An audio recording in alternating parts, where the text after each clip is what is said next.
Hello दोस्तों। आशा करता हूँ कि आप सब ठीक है और ये भी आशा करता हूँ कि आपने मेरा पुराना वीडियो देखा है पार्ट 1 का। और आपने वो सब प्रैक्टिस किया है। प्रैक्टिस मतलब आपने वो प्रोनाउंसिएट किया है। दोस्तों, आपको लगता होगा कि ये प्रोनाउंसिएशन करने से क्या बेनिफिट मिलता है। देखिए दोस्तों, जब आप एक चीज 10 बार बोलते हो, जैसे कि इंग्लिश इंग्लिश इंग्लिश, तब आपको उस चीज की प्रैक्टिस हो जाती है दोस्तों। और जब आप इंग्लिश स्पीकिंग करते हो तो वो आपके लिए बहुत ही इजी हो जाता है। क्योंकि दोस्तों देखिए, जब हम लोग हमारी मदर टंग में बात करते हैं, देखिए जब मैं हिंदी में बात कर रहा हूँ तो मुझे सोचने की जरूरत नहीं है। ये शब्द जो है वो ऑटोमेटिक जनरेट होके आ रहे हैं। ठीक है, और मैं आपसे कम्युनिकेट कर पा रहा हूँ। बट दोस्तों, इंग्लिश ये हमारी मदर टंग नहीं है। इसलिए हमें प्रोनाउंसिएशन की हम जितनी भी प्रैक्टिस करेंगे उतना हमारे लिए अच्छा है दोस्तों। इसलिए मैंने आपसे रिक्वेस्ट किया था कि जो मेरा पार्ट 1 था, इंग्लिश सीखने से पहले पार्ट 1 था, वो आप इंग्लिश के जितने भी मैंने सेंटेंसेस या वर्ड्स दिए हैं उसको आप बोलो। जैसे कि देखिए, मैं यहाँ पे लेता हूँ happy birthday to you. Happy birthday to you. Many many happy returns of the day. Many many happy returns of the day. Happy birthday to you. Many many happy returns of the day. ये जो sentences है ना दोस्तों, ये आपको मन में नहीं बोलने हैं जैसे कि मैं मन में पढ़ रहा हूँ अभी। वैसे नहीं, आपको मुंह से बोलने हैं दोस्तों। तो चलिए शुरुआत करते हैं। जब हम लोग सद्भावना देते हैं तो हम लोग कैसे बात करते हैं। Happy birthday to you. अभी आप मेरे साथ बोलिए दोस्तों, happy birthday to you. Many many happy returns of the day. अभी अपन बोलेंगे many many happy returns of the day. All the best. All the best. The best of luck to you. The best of luck to you. Wish you a very happy and prosperous new year. wish you a very happy and prosperous new year. May God bless you. May God bless you. अभी देखिए इनका हिंदी में अनुवाद कैसे होता है दोस्तों। Happy birthday का टू यू का मतलब है दोस्तों आपको जन्मदिन की शुभकामनाएं। Many many happy returns of the day का मतलब है दोस्तों ये दिन बार बार आए, मतलब कि आपकी उम्र जो है वो लंबी हो। ऑल द बेस्ट, शुभकामनाएं। ऑल द बेस्ट तब बोलते हैं दोस्तों जब कोई एग्जाम को जा रहा है, कोई इंटरव्यू को जा रहा है, तब ये और कोई ऐसी अचीवमेंट के लिए जा रहा है उसके लिए हम लोग ऑल द बेस्ट बोलते हैं। The best of luck to you, आपके लिए शुभकामनाएं। बेस्ट ऑफ लक और ऑल द बेस्ट दोनों ओकेजनली बोले जाते हैं दोस्तों। कोई ऑल द बेस्ट बोलता है, कोई the best of luck to you बोलता है, तो it depends on person to person. Wish you a very happy and prosperous new year. ये आपको सबको पता है दोस्तों कि जब नए वर्ष की हम लोग सबका शुभकामनाएं देते हैं तभी हम लोग बोलते हैं may God bless you. May God bless you. भगवान आपका भला करे। May God bless you. ये कौन बोलता है दोस्तों। जब भी कोई सीनियर पर्सन या आपके फादर है या आपके नाना जी है, आपके दादाजी है, वो आपको ऐसा बोल सकते हैं कि मे गॉड ब्लेस यू। मतलब कोई भी बड़ा पर्सन है वो उसी छोटे पर्सन को बोल सकता है मे गॉड ब्लेस यू, भगवान तुम्हारा भला करे। ओके। धन्यवाद देना। अभी धन्यवाद कैसे देते हैं दोस्तों, चलिए ये भी जो वर्ड्स है दोस्तों, ये सेंटेंसेस है, हम लोग 2 बार बोलते हैं दोस्तों। वर्ड और सेंटेंसेस में क्या डिफरेंस है। देखिए जब हम लोग थैंक बोलते हैं या थैंक्स बोलते हैं वो एक वर्ड हो गया दोस्तों। और हाउ काइंड ऑफ यू है ये सेंटेंस हो गया दोस्तों। ठीक है। सो सेंटेंस चार से मिनिमम चार, 3 से 4 वर्ड मिलके जो बनता है वो सेंटेंस होता है। और जो वन वर्ड होता है जैसे थैंक्स है वो वर्ड है दोस्तों। सो थैंक यू हम लोग ये 2 2 बार बोलेंगे दोस्तों। तो आप मेरे साथ रिपीट कीजिए। Thank you. Thank you. Thanks. Thanks. Thanks a lot. Thanks a lot. How kind of you. How kind of you. So nice of you. So nice of you. So sweet of you. So sweet of you. देखिए दोस्तों जब हम लोग धन्यवाद दे रहे हैं तो obviously दोस्तों कि हम लोग स्माइल करते हुए बोलेंगे thank you, thanks a lot, thanks, how kind of you, so nice of you, so sweet of you. ठीक है। सो हम लोग एक चेहरे पे स्माइल रख के हम लोग किसी को धन्यवाद दे सकते हैं दोस्तों। अभी थैंक यू और थैंक्स का मतलब है आपको धन्यवाद। थैंक्स अ लॉट का मतलब है दोस्तों बहुत बहुत शुक्रिया। हाउ काइंड ऑफ यू का मतलब है दोस्तों आप कितने दयालु हो। देखिए थैंक्स तो हमें सब पता है दोस्तों कि कब बोला जाता है। हाउ काइंड ऑफ यू कब बोला जाता है दोस्तों, कि समझ लीजिए आपने किसी से कुछ हेल्प मांगी है और उसने वो आपकी हेल्प कर दी, तब हम लोग बोलते हैं how kind of you, how nice of you, so sweet of you. ये हम लोग यूज करते हैं दोस्तों। ठीक है। अगर मैंने किसी से पेन मांगा और उसने मुझे पेन दे दिया तो मैं उसको हो सकता है मैं थैंक्स बोल दूं, या फिर मैं उसको ऐसा भी बोल सकती हूँ सो नाइस ऑफ यू। ठीक है, धन्यवाद स्वीकारते हुए।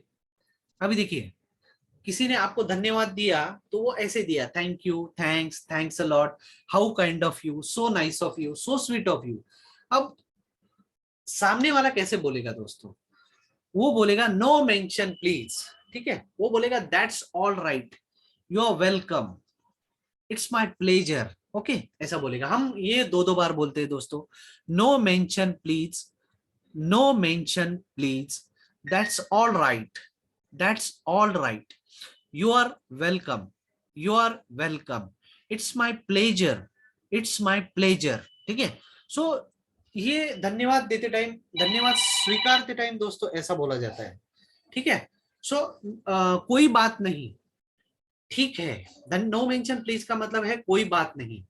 दैट्स ऑल राइट का मतलब है दोस्तों ठीक है। यू आर वेलकम का मतलब है दोस्तों आपका स्वागत है। इट्स माय प्लेजर, ये मेरा सौभाग्य है। ठीक है, समझ लीजिए दोस्तों कि आपके प्रोफेसर ने आपसे कुछ मदद मांगी, ठीक है, और वो मदद देने के बाद उन्होंने बोला कि थैंक यू, सो आप बोलेंगे इट्स माय प्लेजर सर। ठीक है, किसी दोस्त को आपने मदद की, उसने बोला थैंक यू, बोल सकते यू आर वेलकम। ठीक है, that's all right, mention not या नो मेंशन प्लीज, ऐसे वर्ड आप धन्यवाद स्वीकारते टाइम खेद व्यक्त करते हुए। ठीक है दोस्तों, खेद वक्त कब व्यक्त किया जाता है? देखिए, खेद तब व्यक्त किया जाता है जब आपसे कोई गलती हो गई, आपको किसी ने कुछ बोला तो आप बोल सकते हो उसको सॉरी, माफ कर दीजिए। ठीक है, बहुत बार कैसा होता है दोस्तों कि किसी का अगर कोई रिलेटिव अगर एक्सपायर हो जाता है, या किसी का कोई नजदीकी रिश्तेदार एक्सपायर हो जाता है, तो उस टाइम अगर वो हमें वो इंफॉर्मेशन देता है तो हम लोग बोलते हैं very sorry, so sorry, I am sorry for your loss, ऐसा बोलते हैं दोस्तों। तो हम लोग ये रिपीट करते हैं, sorry, sorry, very sorry, very sorry, so sorry, so sorry, sorry माफ करना, वेरी सॉरी बहुत खेद है, सो सॉरी बहुत अफसोस। तो मैंने यहाँ पे दो एग्जांपल दिए दोस्तों। जब आपसे कोई गलती हो जाता है और सामने वाला आपको बोलता है कि यार ये गलत है, तो आप बोल सकते हो उसको I am sorry, I am very sorry, I am so sorry.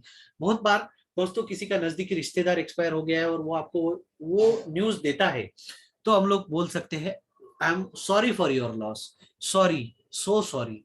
ठीक है, अगर आपको किसी का पता चलता है कि इसका कोई रिश्तेदार एक्सपायर हो गया है, तो उसको आपको किसी और से पता चलता है, फिर भी आप उसको मैसेज कर सकते हैं दोस्तों, या फोन करके बोल सकते हैं so sorry, I am sorry for your loss. ऐसा आप उसको इंग्लिश में फोन करके बोल सकते हैं दोस्तों। तो देखिए दोस्तों, ये हम लोग अभी इनिशियल स्टेज में पढ़ रहे हैं। ठीक है, तो जैसे जैसे हम लोग दोस्तों आगे बढ़ते जाएंगे, वैसे वैसे हमारा इंग्लिश एडवांस होता जाएगा। बट अभी मेरा रिक्वेस्ट ये है दोस्तों कि आप ये जो वर्ड्स या सेंटेंसेस मैंने लिखे हैं, वो आप मुंह से बोलिए, मन में मत पड़िए, मुंह से बोलिए, जैसे कि sorry, very sorry, so sorry. ठीक है, हम लोग आगे बढ़ते हैं दोस्तों। अनुरोध किए जाने पर कैसे बात की जाती है? Please lend me your book, please lend me your book. यहाँ पे दोस्तों लेंड का मतलब है उधार देना। बट देखिए दोस्तों, उधार देने का मतलब ये नहीं है कि मुझे उधार दे दो। ये वर्ड यहाँ पे यूज किया गया है दोस्तों कि please lend me your book, मुझे अपनी किताब उधार दे दो। बट समझ लीजिए दोस्तों, अगर आप किसी से किताब मांग रहे हो तो आप उसको ऐसा नहीं बोलते उधार दे दो, आप बोलते हो कि यार मैं तेरी बुक दे देना मुझे 3-4 दिन के लिए, मुझे यूज करना है। ठीक है, तो इंग्लिश में उसको बोला जाता है दोस्तों कि please lend me your book. ठीक है, लेंड का मतलब होता है दोस्तों उधार लेना या उधार देना। सेंटेंस में हम लोग जैसे यूज करते हैं दोस्तों, वैसा लेंड का मतलब चेंज हो जाता है। लेंड का मतलब उधार देना या उधार लेना होता है दोस्तों। ठीक है, kindly do this much for me, kindly do this much for me, कृपया मेरे लिए इतना करें। ठीक है, kindly do this much for me, कृपया मेरे लिए इतना करें। ठीक है, ये कब यूज होगा दोस्तों? अभी समझ लीजिए, अगर मैं मेरे दोस्त को कॉल करके बोल रहा हूँ कि यार देखना, मुझे मुझे ना कुछ 2-3 हज़ार रुपए अर्जेंट लग रहे हैं दोस्त, करोगे? मुझे इमरजेंसी है, और मैं तुमको जैसे ही आएंगे तो मैं तुमको वापस कर दूंगा। तो वो केस में आप बोल सकते हो kindly do this much for me, कृपया मेरे लिए इतना करे। ठीक है, अभी दोस्तों ये होने के बाद हम लोग बहुत सारे सेंटेंसेस, स्मॉल स्मॉल सेंटेंसेस का यूज करने वाले हैं। ठीक है, सो अभी मेरा और आपसे वही रिक्वेस्ट है दोस्तों कि आप वही कीजिए, जो मैं बोलूंगा वो रिपीट कीजिए दोस्तों। और मैं और रिपीट कर रहा हूं, मन में मत बोलिए, मुंह से बोलिए। Love your parents, love your parents, obey them, obey them, Respect your elders. Respect your elders. Speak clearly. Speak clearly. Have faith in God. Have faith in God. Speak the truth. Speak the truth. Never tell a lie. Never tell a lie. Don't worry. Don't worry. Don't fear. Don't fear. Don't play on the road. Don't play on the road. Don't board a moving bus. Don't board a moving bus. Stand in a queue. Stand in a queue. Don't jump the queue. Don't jump the queue. देखिए दोस्तों, यहाँ पे मैंने बहुत सारे words use किए छोटे छोटे, मैं उसका मतलब भी बताऊंगा, ठीक है। और यहाँ पे दोस्तों देखिए मैंने डोंट यूज किया हुआ है, तो जब हम लोग आगे बढ़ेंगे तो मैं बताऊंगा कि डू डोंट कहाँ पे यूज किया जाता है, ठीक है। उसके बाद इन कब कब यूज किया जाता है दोस्तों, ओके। ए कब यूज किया जाता है, अभी यहाँ पे नेवर टेल अ लाई, ए कब यूज किया जाता है, ठीक है। सो ये सब मैं आपको डिटेल में बताने वाला हूँ दोस्तों अब हमारे अगले सेशंस में, तो कृपया बने रहिए दोस्तों। अभी लव योर पेरेंट्स, अपने माता पिता से प्रेम करो। लव ये शब्द तो सबको पता है दोस्तों, पेरेंट्स मतलब अपने माता पिता को हम लोग पेरेंट्स बोलते हैं दोस्तों। ओबे देम, उनकी आज्ञा का पालन करें। ओबे का मतलब होता है दोस्तों पालन करना। देम, अभी दोस्तों दे देम, ये जब हमारे अगले सेशन रहेंगे तो दे का भी यूज करना है, देम का भी यूज करना है, मैं आपको डिटेल में बताऊंगा दोस्तों। रिस्पेक्ट योर एल्डर्स, यहाँ पे रिस्पेक्ट का मतलब है दोस्तों सम्मान करना, और एल्डर्स का मतलब है दोस्तों अपने बड़े का, बड़ों का, ठीक है। स्पीक क्लियरली, स्पीक का मतलब है दोस्तों यहाँ पे बोलना, क्लियरली बोले तो स्पष्ट बोलना, क्लियरली बोले तो स्पष्ट, स्पीक क्लियरली बोले तो स्पष्ट बोलना। हैव फेथ इन गॉड, अभी देखिए दोस्तों ये पहले हैव यूज किया है, ये भी मैं दोस्तों अगले सेशंस में बताऊंगा कि कैसे हैव का यूज करना है, ठीक है। Have faith in God, faith का मतलब यहाँ पे है दोस्तों भरोसा, गॉड का मतलब है दोस्तों भगवान, okay. Speak the truth, speak का मतलब है दोस्तों यहाँ पे बोलना, ट्रूथ का मतलब है दोस्तों सच। स्पीक द ट्रूथ, तो दो वर्ड यूज किए दोस्तों, स्पीक द ट्रूथ, स्पीक का मतलब है बोलना, ट्रूथ का मतलब है सच। Never tell a lie, never का मतलब है कभी नहीं, ठीक है। अभी नेवर कैसे यूज किया जाता है वो भी मैं आगे बताऊंगा दोस्तों। नेवर टेल अ लाई मतलब कि कभी, नेवर का मतलब है कभी नहीं, लाई का मतलब है झूठ, टेल का मतलब है बोलना। Never tell a lie. Don't worry, worry का मतलब है चिंता, डोंट मतलब मत करो, चिंता मत करो। डोंट फियर, फियर का मतलब है डरना, डोंट का मतलब है मत, डोंट फियर डरो मत। Don't play on the ground, सड़क पर मत खेलो, रोड का मतलब यहाँ पे सड़क है दोस्तों, प्ले का मतलब है खेलना, डोंट का मतलब है मत, ठीक है। तो यहाँ पे डोंट का यूज आगे कैसे किया जाता है मेरे अगले सेशंस में मैं जरूर बताऊंगा, डिटेल में बताऊंगा दोस्तों।